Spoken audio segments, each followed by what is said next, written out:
Tema las aguas de la victoria, así se llama el tema que voy a predicar ahora. Las aguas de la victoria. Segunda de Reyes 3:17. Gloria al Señor. Cuando lo tengan pueden decir amén. Amén, gloria a Dios. Dice así en el nombre de Jesús: porque Jehová ha dicho así: no veréis viento ni veréis lluvia, pero este valle será lleno de aguas, y beberéis vosotros y vuestras bestias y vuestros ganados. Vamos a orar en esta hora para que Dios sea haciendo, aleluya, cosas grandes en nosotros. Vamos a someter todo pensamiento a la voluntad de Cristo en esta hora. Gracias, Señor, por tu presencia, Señor. Gracias, Señor Jesús, porque tú eres bueno, Señor. En esta hora te pido que tu palabra corra y sea glorificada, Señor Jesús. Que podamos ser llenos, Señor, de tu Espíritu. Podamos ser llenos de tu presencia, Señor, para hacer tu voluntad y cumplir el propósito por el cual hemos sido llamados, Señor. Háblanos a través de tu palabra, Señor, y que cada pensamiento quede sujeto a ti. En el nombre de Jesús, amén. Y amén, gloria a Dios. Siéntense por favor, hermanos. Una vez más, bienvenidos todos a este servicio. Es un honor estar en la presencia del Señor y tener un pueblo valiente, esforzado, que asiste a los cultos, que está siempre buscando el Señor. Eso está muy bien, porque Dios envía bendición y vida eterna donde nos congregamos, amén. Porque Dios nos habla donde nos congregamos y trae respuestas a nuestras vidas. Es muy importante siempre oír la palabra de Dios. Quizás en la casa se puede oír por las redes, pero no es lo mismo que estar aquí en la presencia del Señor, amén. De todas maneras es una bendición de estos medios que tenemos, pero gracias a ustedes, hermanos, por ser valientes, amén, porque Dios se mueve a través de la fe de cada uno. Estamos hablando de la fe en este mes y voy a tratar el tema de la fe, pero en base a la victoria, de algo que Dios hace, amén, que no viene de lo natural. Y eso es lo que voy a hablar hoy, pero no me quiero adelantar. Antes de esto quiero seguirle animando a que usted siga valiente en el Señor, buscando la presencia de Dios, siga adorando al Señor. No deje que nada detenga su oración, su tiempo de intimidad con Dios. No deje que nada le robe a usted la bendición. ¿Por qué? Porque hay milagros que Dios va a hacer a través de usted, aleluya, porque estamos en los últimos tiempos y necesitamos una gran cosecha, aleluya, de almas antes de que el Señor venga por su iglesia. Gloria a Dios.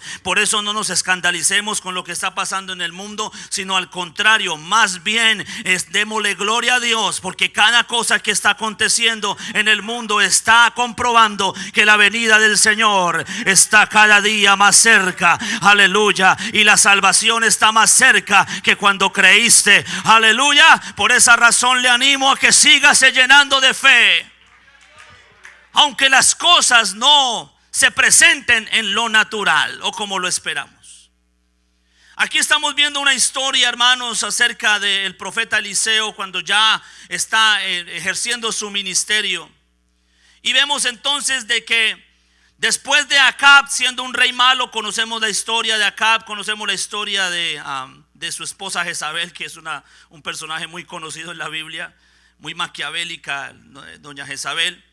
Y nos damos cuenta que no hicieron lo bueno delante de Dios. Ella era una profetisa de Baal, de Acera. Era una mujer que movió entonces el corazón de su esposo, el rey Acab. El rey Acab como que no era un hombre con los pantalones bien puestos, como que se dejaba gobernar por la esposa. Y vemos entonces que ella lo influenció para que el pueblo de Israel se apartara de Dios y se fuera tras los dioses falsos. Conocemos el ministerio de Elías. Y cuando termina entonces el ciclo de Acab, viene su hijo, amén, Joram. Hay dos reyes que se llamaron Joram. Uno fue este y el otro fue el hijo de Josafat. Pero vemos que este rey Joram hace lo mismo que sus padres. Lo único que él hizo fue diferente, o que no fue tan malo como sus padres, fue de que él tomó las imágenes de Baal y de Acera que habían en Jerusalén, no está en Jerusalén, en Samaria. Y lo que hace él es que llega y los esconde. Él lo que hace es que los quita de los templos y los esconde. Pero entonces mire que aquí hay algo muy importante, porque este hombre sigue haciendo lo malo. Pero llega el momento en la cual Cuando él toma el reinado, claro, no es lo mismo que su papá. Su papá había conquistado a Moab, que era uno de los pueblos vecinos. Al otro lado del mar muerto estaba Moab, y al sur estaba Edom, y al norte estaba Judá. Y vemos entonces que Acab había gobernado sobre Moab, y los moabitas le daban impuestos a los de Israel. Pero estamos viendo entonces que cuando ya se le acabó el reinado a Acab, entonces viene el hijo. Los moabitas dijeron: no, este no es el papá, el hijo no es el papá, entonces no le vamos a dar más tributo, nos vamos a rebelar contra ellos. Y se rebelaron y le dijeron: no, ese asunto era con su papá, no era con usted.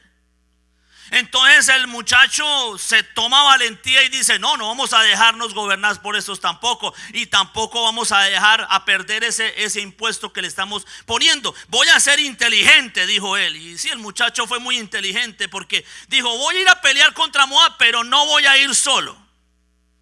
Voy a llamar a mis hermanos de Judá, y voy a llamar a mis otros hermanos de Edom, porque Edom es el linaje de Esaú. Entonces en ese momento las relaciones entre Judá, entre Israel y entre Edom eran buenas.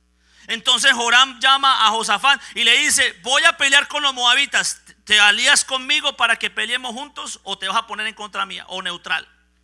Y Josafat le dice: no, usted y yo somos hermanos, haya pasado lo que haya pasado, somos hijos de David, así que yo estoy contigo, yo voy y peleo contigo. Entonces van a donde Edom y le dicen lo mismo, y Edom le dice: no, sí, yo estoy con ustedes, vamos los tres contra Moab y acabémoslos. Pero resulta, hermanos, que no era fácil llegar a Moab, porque Moab estaba al otro lado del mar muerto y no se podía entrar por el mar, porque apenas entraran ellos los iban a recibir al otro lado. Entonces dijeron: por arriba no podemos, porque ellos, la parte de arriba es donde están las fortalezas de los moabitas. Entonces toca por el sur, pero el sur es un desierto. Es un desierto. Entonces, ¿qué pasa? Claro, los moabitas no tenían tan protegido el sur, porque el sur es un desierto. ¿Quién se iba a atrever a entrar por allí? Pero estos tres les dio por entrar por ahí, porque Josafat le dijo a ellos: vea, aquí ni por el norte se puede, ni por el lado, porque ustedes saben que el mar está ahí, y por arriba ellos están fortalecidos, están fortificados por todo lado. Toca por el sur, pero hay que pasar un desierto. El problema no era tanto el tramo de desierto que había al otro lado del mar muerto. ¿Por qué? Porque el desierto cruzaba todo, le daba toda la vuelta prácticamente en la parte sur del mar. Entonces ellos tenían que cruzar el desierto por abajo y darle la vuelta hasta llegar hasta Moab. No había cómo aguantar eso, porque el desierto los iba a debilitar y iban a llegar débiles y podían hasta morir de sed. Entonces, cuando intentaron hacerlos, empezaron a tener sed, les empezó a faltar el agua. ¿Y qué sucedió? Joram no era una persona piadosa, era un impío, y Edom era un pecador. Pero había uno que era justo, se llamaba Josafat. Entonces Josafat dijo: ¿y aquí en Israel no hay un profeta? ¿No habrá un profeta aquí en Israel para que consultemos al Señor? Mire, hermanos, usted esto tan impresionante que sucede aquí, porque estamos viendo a un país completo que nunca en la vida Baal había hecho algo por ellos, que nunca Aser había hecho nada por ellos, que el único que los había puesto allí era el Dios de sus padres, de Abraham, de Isaac y de Jacob. El único que los sacó del desierto, de Egipto, es ese Dios. El que los hizo pasar por el desierto es ese Dios, y el que los hizo conquistar esa tierra es ese Dios. Pero se habían olvidado de Él. Y yo quiero preguntar a la iglesia: no, ¿qué te dio el mundo cuando estabas en el pecado? ¿Qué te dio ese pecado? ¿Qué te dio esa cosa que hacías en el mundo? No te dio nada bueno. En cambio, aquí hay un Dios que nos ha sacado del desierto, nos ha sacado, aleluya, de Egipto, y ahora estamos aquí en victoria gracias a ese Dios. Por eso nos le debemos a Él. Por eso le digo a un joven en esta hora: dedícale tu juventud al Señor y no desperdicies un minuto con el diablo diablo, ni con el mundo, ni con el pecado, porque todo se lo debes a Él. Todo se lo debemos a Él y por eso estamos aquí.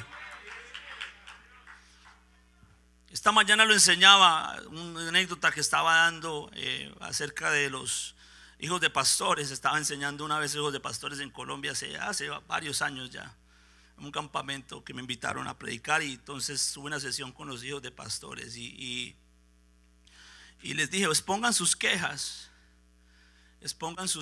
y díganme qué es lo que a usted no les gusta. Y muchos dijeron, no, es que mi papá se dedica a la obra, no nos atiende casi a nosotros, toda la iglesia a veces se pone a favor de la iglesia en contra de nosotros.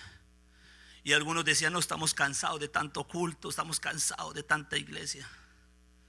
Y yo les dije, ¿y usted y qué malo les ha hecho Dios a ustedes? ¿Ustedes han tenido un hogar funcional? Porque han tenido un papá y una mamá, sea como sea, con los errores que tengan. Ustedes han tenido una instrucción en la palabra de Dios desde niños. Ustedes han tenido una buena enseñanza. ¿Sabe que donde yo estoy hay familias disfuncionales? Son más las familias disfuncionales que las funcionales. O sea, hay tantos muchachos que se han criado o sin su papá o sin su mamá. Hay tantos muchachos que se han criado solos porque el papá trabaja 18 horas y la mamá trabaja 16. Y no han tenido nunca un papá y una mamá que les lea la palabra y que por lo menos les enseñe las historias bíblicas. Y yo le pregunto, ¿de eso te estás quejando? Sabiendo que tienes la instrucción para la vida eterna, para que tú nunca sufras lo que el pecado hace. Porque el pecado no es nada bueno, mis amados hermanos. Y yo le digo a esta iglesia, lo que hemos recibido aquí es vida eterna. Aleluya. Lo que hemos recibido aquí, valorémoslo. ¿Sabe por qué? Porque esto constituye que nosotros no probemos el pecado, que nosotros no nos revolquemos en el pecado, que a nosotros el pecado no nos destruya, ni Satanás nos destruya, ni la muerte nos destruya. El estar en este lugar constituye un lugar de privilegio y de honor. ¿Por qué? Porque estamos recibiendo la instrucción del Señor. Y yo le decía, de pronto tus padres te ruegan para que vayas a la iglesia, pero yo no te vengo a decir, a rogarte para que vuelvas a la iglesia. Te vengo a jalar las orejas. Valora lo que tienes, porque sin la iglesia y sin el Señor no vas a hacer nada en la vida. Quiero decirle, mis amados hermanos, que donde está la presencia de Dios y donde está la palabra de Dios y donde está el Espíritu de Dios, mis amados hermanos, es el mejor lugar y es el lugar de máximo privilegio para un ser humano. ¿Sabe por qué? Porque donde está el Espíritu de Dios, allí hay libertad. Por eso quiero que entendamos que no debemos ser como Joram, tampoco debemos ser como Edom, debemos ser como Josafat. Porque Josafat dijo, este desierto nada lo puede pasar, ni tus armas, Joram, ni tu tecnología lo puede pasar, ni tu conocimiento, ni tu habilidad lo puede pasar. Se necesita la palabra de Dios para saber cómo lo pasamos. ¿Habrá profeta en Israel? ¿O ya se olvidaron de él todos ustedes? Josafat lo pregunta con ironía. Y lo hizo, aquí en Israel no quedará alguno, porque ustedes están llenos de idolatría por donde quiera que vayan. Yo no quiero usted mucho, Joram. Somos muy amigos, pero eso sí le digo, ustedes están bien en libertinaje, están perdidos. Pero de pronto quedará por ahí algún profeta en Israel, porque esta guerra no era de Judá, esta guerra era de Israel. Y aquí viene la clave. Joram sí conocía. Joram no era ignorante. Él sí conocía la palabra de Dios. Él sí sabía dónde encontrar la palabra de Dios. Y dijo, sí, queda Eliseo. Él es el profeta de Dios. Y llegan a donde Eliseo. Y Eliseo le dice, ¿y usted qué tiene conmigo? No, y le cuenta ahora, no, lo que pasa es que Tata le cuenta la situación y le dice, vea, ¿sabe qué? Si no fuera por Josafat, a quien yo respeto porque es un hombre temeroso de Dios, a usted ni lo volteaba a mirar, le dice Eliseo. Y le está hablando al rey. A usted ni lo volteo a mirar, pero porque es él si es un hombre de Dios, voy a darle la palabra de Dios.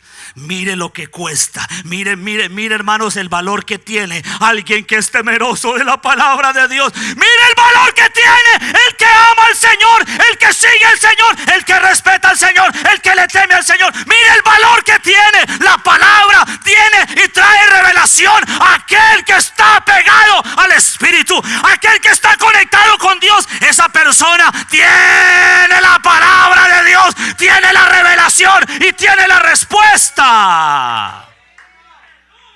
Aleluya. Esto es un privilegio. Por eso nunca me aparté del Señor. Porque cuando llegaba el momento de la tentación para apartarme del Señor, me acordaba de las palabras del Señor y decía, si yo sigo ese pecado, voy a perder el Espíritu de Dios. El Señor no me va a querer ni voltear a mirar. Pero entonces, si tengo la presencia de Dios, cuando esté en el desierto, ahí va a haber palabra de Dios para mí. Ahí va a haber revelación de la palabra de Dios. Ahí va a haber conocimiento de la palabra. Ahí va a haber sabiduría. Si yo estoy conectado con el Espíritu nos guía en nuestra debilidad. ¿Para qué? Para ser fortalecidos en Él. Aleluya. Y Eliseo le dice, voy a darle la palabra, pero no por usted, por Josafat. Hiciste bien en juntarte con un justo. ¿Y cuántos compañeros de trabajo suyos no se han ido al infierno por causa suya? Aleluya. Vea que no lo creen. Si ve, falta fe. ¿Sabe cuántos compañeros de trabajo suyo que están perdidos no se han ido al infierno todavía? Por usted. Porque usted es un Josafat y el Señor todavía tiene misericordia a causa del que tiene la unción. Por eso el Señor está llenando este lugar de gente ungida, llena de la presencia de Dios. ¿Para qué? Para tener misericordia de aquel que Él quiere Dios tener misericordia. Sí, Señor, así es. Nos montábamos en un avión. Me acuerdo que mi papá siempre decía, este avión no se va a caer y esta gente se va a salvar por nosotros. Por nosotros. Porque nosotros estamos aquí. Y yo quiero decirle, hermanos, la iglesia que predica la verdad, la iglesia que se sujeta a la palabra de Dios, la iglesia que se sujeta a la doctrina, que reconoce a Jesús como el único Dios que hay, el que reconoce la doctrina de la santidad y vive, aleluya, con el temor del Señor. Esa iglesia es Josafat, aleluya. Y la iglesia que es Josafat es la iglesia que va a tener victoria, porque va a tener la respuesta de Dios. Entonces le dice Eliseo, pasen. Dios va a hacer subir agua de la tierra. No miren el cielo porque no va a llover. Esperamos que venga del cielo. Esperamos que venga de arriba. Y él dice, no miren al viento ni miren la lluvia, porque no va a llegar. Pero el valle va a estar lleno de agua sin que haya llovido.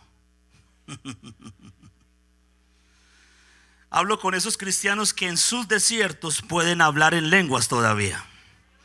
Hablo con esos cristianos que aun cuando están en medio de la enfermedad todavía tienen agua. Hablo con esos cristianos que aunque tengan problemas de pronto económicos, aprenden problemas de pronto de diferentes tipos y diferentes caracteres, todavía pueden alabar a Dios y todavía hay alabanza y hay adoración. Estoy hablando con ellos que no solamente esperan la lluvia, no solamente esperan el momento de euforia, el momento especial, sino que en todo momento, aunque no haya, aleluya, lluvia, todavía están alabando a Dios. ¿Sabe por qué? Porque esta agua viene y brota del interior, aleluya. De su interior correrán ríos de agua viva. El Señor se ha reservado. Sí, gracias a Dios por la lluvia, claro que sí.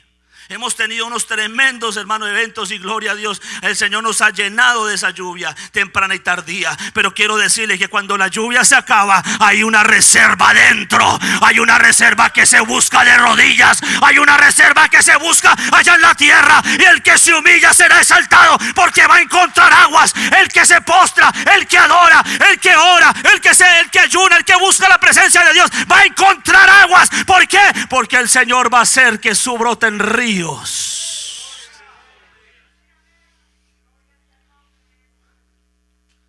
Y Eliseo le dijo: no se preocupen, caminen en el desierto. Ustedes van a encontrar que hay unos estanques cavados. Ahí va a estar lleno de agua.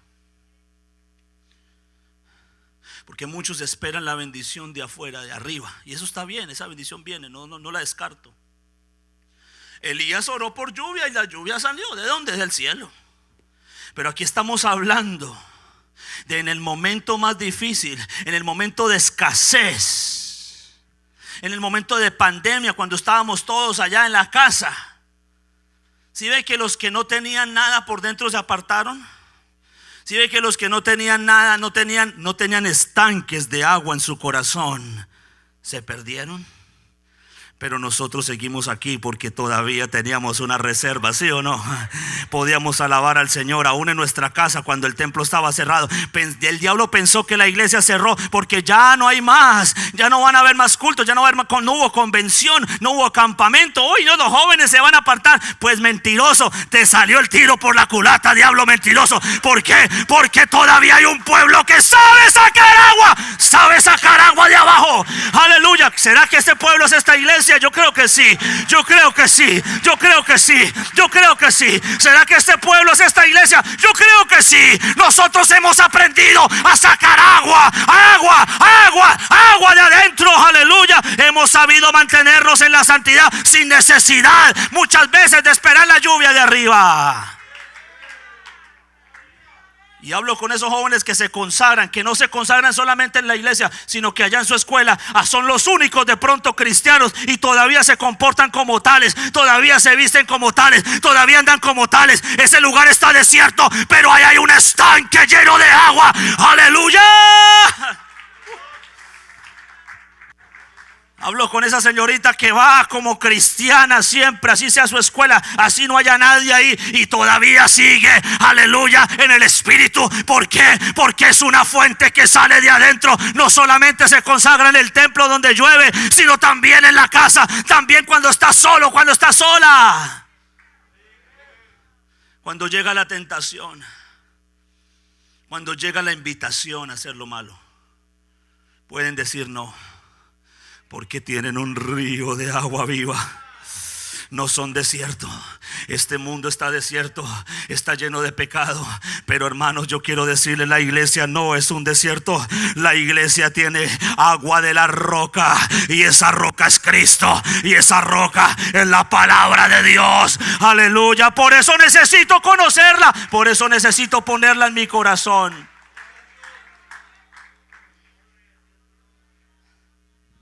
Pero aquí hay algo bien bonito, vea. Y este va a ser el clímax del mensaje, porque pasó algo particular. Esas aguas estaban supuestas a saciar la sed de ellos. Estaban supuestas a solamente saciar su sed, mitigar su sed, mientras ellos llegaban a su destino final. Pero aquí yo quiero decirle algo, mis amados hermanos. La palabra de Dios y el Espíritu de Dios son aguas que sacian tu sed, pero son aguas que te traen victoria a tu vida. Voy a decir una vez más para que lo creamos, le pongamos un poquitico más, subámosle 2 tonitos a la fe. Esas aguas sacian mi sed, quitan mi ansiedad, quitan mi dolor, quitan mi tristeza, quitan mi amargura. Esas aguas que estaban amargadas, estaban amargas, el Señor las endulzó con su presencia, y ahora me llenan y me satisfacen. Pero no solamente hacen eso, sino que traen victoria contra mi enemigo. Cuando mi enemigo se quiera levantar, yo ya estoy saciado. ¿De qué? De las aguas. Esas aguas traen victoria sobre mi enemigo.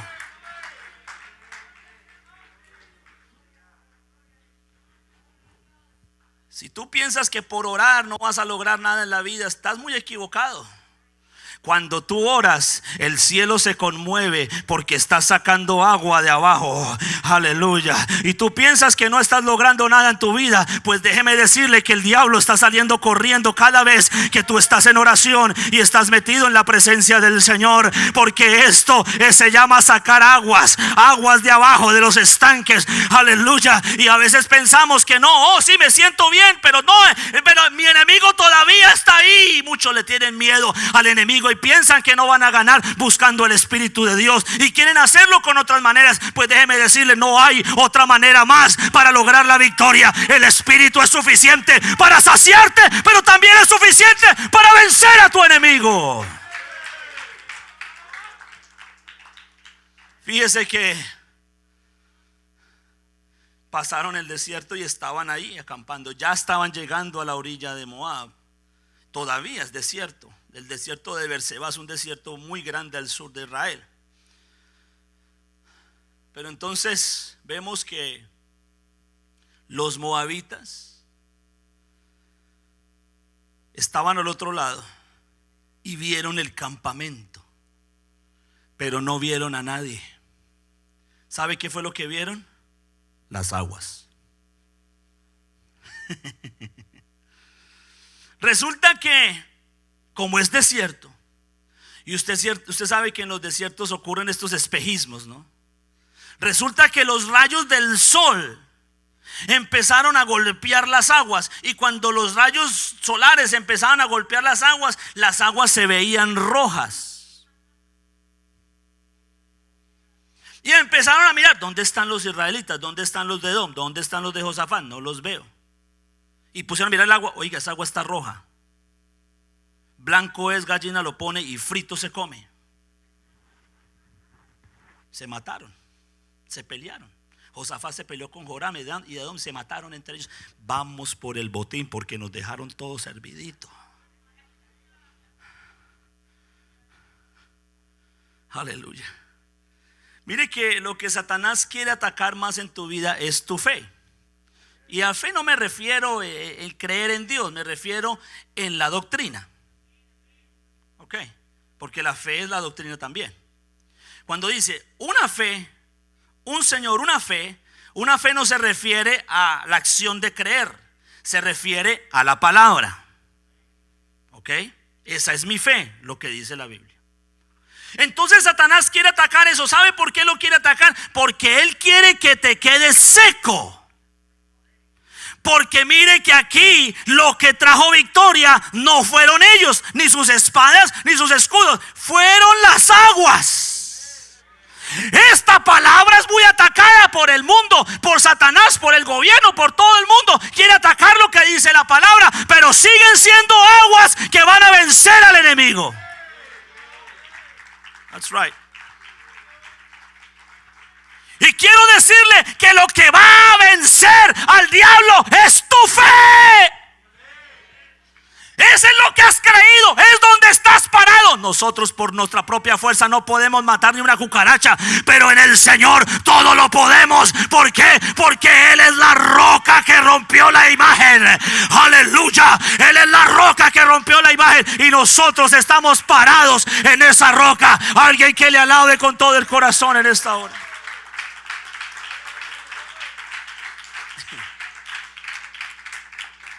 La imagen que vio Nabucodonosor es una imagen de muchos de diferentes materiales, y cada material representaba un reino. Así que vemos la combinación de lo que el mundo es hoy. Eso es lo que es el mundo, esa imagen. Es una combinación, las culturas han influenciado el mundo y ahora de ahí vienen las costumbres, las creencias, todo ese tipo de cosas. Es una mezcla y es una imagen grande, va hasta el cielo, gigante. Y a veces salimos de aquí y decimos, hermano, yo no sé cómo luchar, pastor o hermano líder, no sé cómo luchar. Es muy grande ese mundo, mucha tentación. Hay muchas mujeres bonitas, muchas curvas.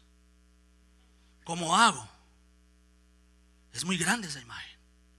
Pues si tú te paras desde abajo a mirarla, obviamente la vas a ver gigante. Pero aquí el Señor dice, el sueño no termina allí.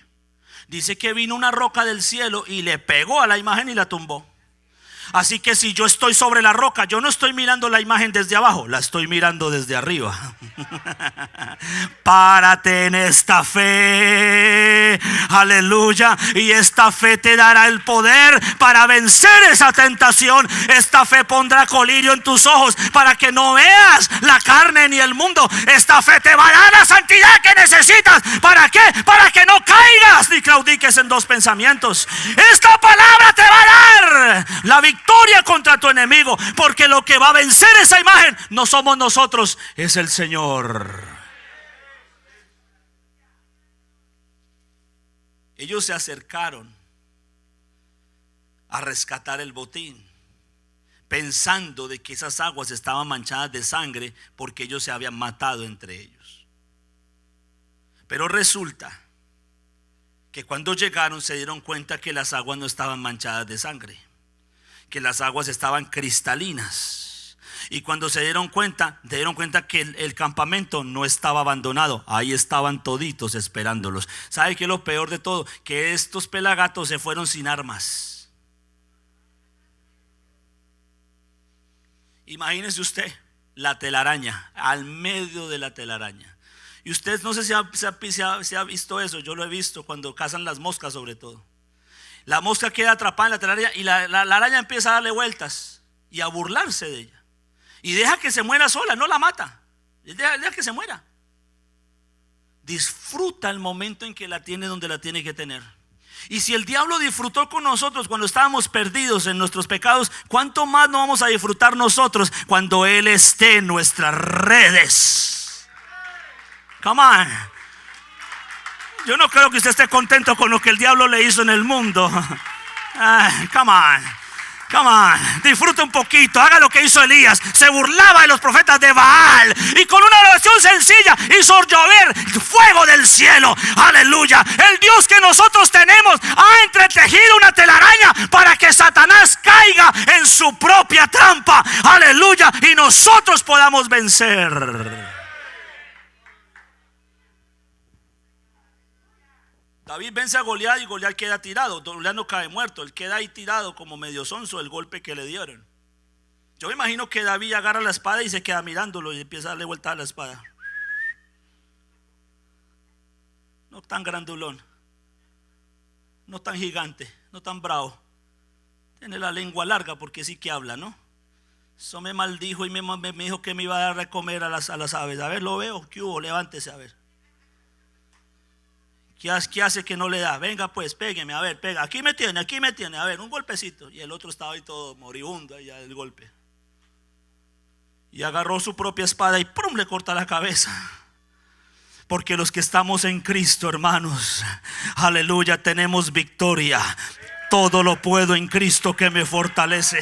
Podemos parecer débiles para el mundo, pero este evangelio es poder de Dios.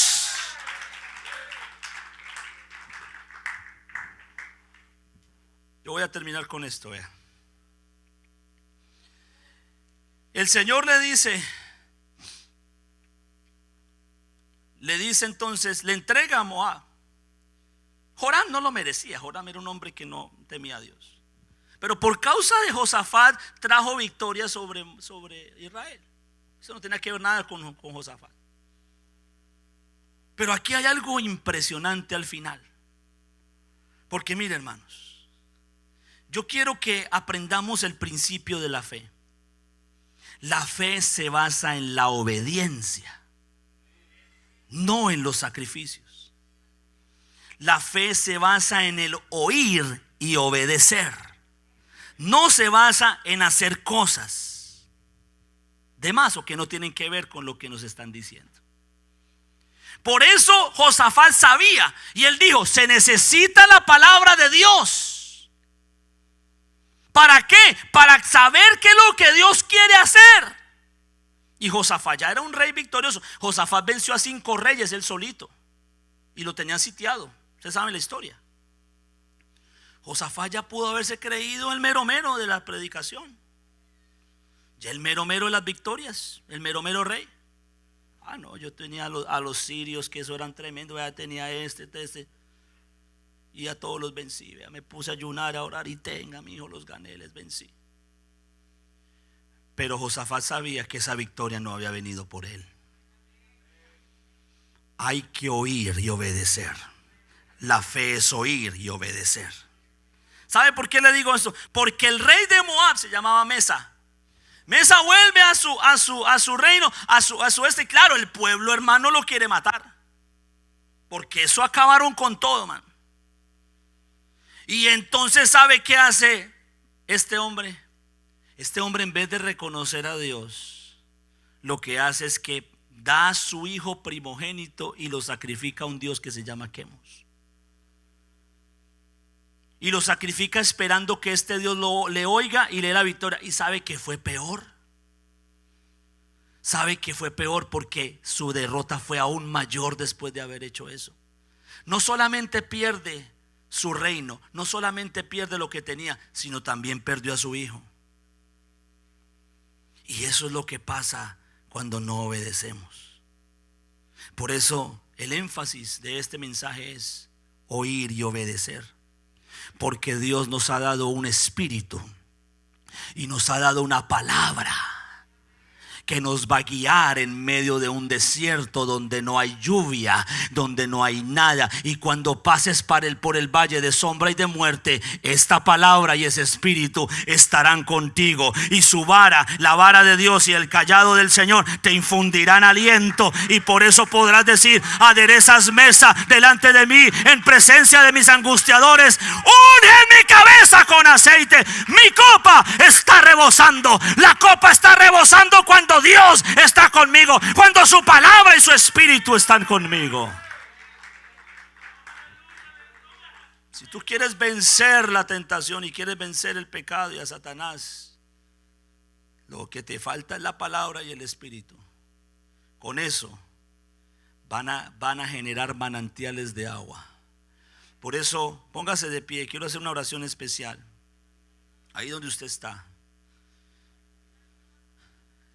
Y yo quisiera, mis amados hermanos, que pensemos en algo, ¿no? Tengo unos pocos minutos. Que pensemos en algo. Y es en el valor que tiene la búsqueda de Dios.